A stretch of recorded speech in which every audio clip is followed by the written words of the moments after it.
और America Iran तनाव को लेकर बड़ा अपडेट इस वक्त सामने आया। ईरान ने यूनाइटेड नेशन सिक्योरिटी काउंसिल को इस मामले की जानकारी दी है। तो अब यूएनएससी पहुंच गया है ईरान ने तुरंत हस्तक्षेप की अपील यहां पर यूएनएससी से की है। ईरान ने अमेरिका को चेतावनी भी दी है कि इन हमलों के गंभीर परिणाम भुगतने होंगे।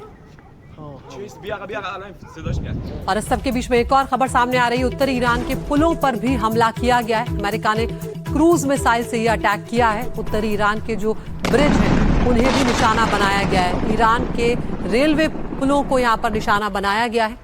8 अप्रैल के सीज फायर के बाद इंफ्रास्ट्रक्चर पर यह अमेरिका का पहला हमला है। तो यहाँ पर ये बड़ा अपडेट सामने आया है।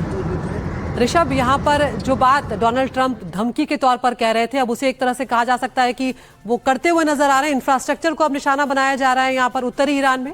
देखिए, डेस्परेशन दिख रहा है। अब इन हमलों में देखें तो एक तरीके का ये डेस्परेशन है कि जिस तरीके से पिछली बार सीज फायर अनाउंस किया गया उसमें ईरान एक विजेता के रूप में बाहर आया, और जिस तरीके से प्रोजेक्ट किया ईरान ने खुद को, हमारे ऊपर से सैंक्शंस हट गए, हमारा जो फ्रोजन एसेट्स थे उनको डीफ्रीज कर दिया गया, स्टेट ऑफ हार्मोज पे हमारा जो अधिकार था उसको पुख्ता किया गया। खाड़ी देशों से भी देखने को मिला कि किस तरीके से यूएई, कतर, कुवैत तैयार थे कि भैया पैसा ले लो लेकिन हम पे हमला मत करो। और जो यूएस का नेट सिक्योरिटी जो भ्रम था पूरी खाड़ी देशों के लिए, वो एक तरीके से ध्वस्त हो गया। और उसके बाद ईरान एक मजबूत देश की तरह उभरा पूरे इलाके में।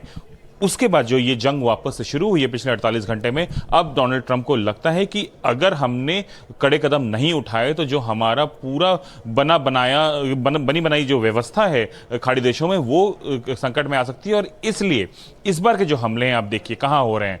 बंदर अब्बास पे हो रहे हैं, चाबहार पे हो रहे हैं, जो पोर्ट सिटीज हैं, जो रेलवे के इंफ्रास्ट्रक्चर प्रोजेक्ट्स पे हो रहे हैं, या बुशेर जहाँ पे न्यूक्लियर फैसिलिटी है ईरान की, उसके आसपास हो रहे हैं। तो एक तरीके से ये मैसेजिंग की जा रही है कि अगर ईरान टेबल पे वापस नहीं आया नेगोशिएशन करने के लिए, और एक तरीके से जो डोनाल्ड ट्रंप कह रहे हैं वो नहीं माना, तो जो इंफ्रास्ट्रक्चर है उस पे हमला किया जाएगा। जैसे हमारे वरिष्ठ सहयोगी नजीर मसूदी जो भी ईरान से आए, वो बता भी रहे थे कि हाँ, वहां पे पिछली बार जो हमले हुए थे वो मेजरली मिलिट्री इंस्टॉलमेंट्स, सैनिक ठिकानों पे हुए थे। लेकिन इस बार अभी जो हमने पिछले 48 घंटों में देखा है कि इंफ्रास्ट्रक्चर प्रोजेक्ट्स पे हमले किए जा रहे हैं। तो एक तरीके से डोनाल्ड ट्रंप ये मैसेज देने की कोशिश कर रहे हैं कि अगर आप नेगोशिएशन टेबल पर नहीं आए तो हम आपके जो बिल्डिंग्स हैं उस पर भी हमला कर सकते हैं। सिविलियन तो यहाँ पर ऋषभ तस्वीर साफ नजर आ रही है कि एक तरफ ईरान यूएनएससी पहुंचा है दबाव बढ़ाने के लिए अमेरिका पर, उधर अमेरिका सीधे तौर पर ईरान के इंफ्रास्ट्रक्चर पर हमला करता हुआ नजर आ रहा है। बहुत बहुत शुक्रिया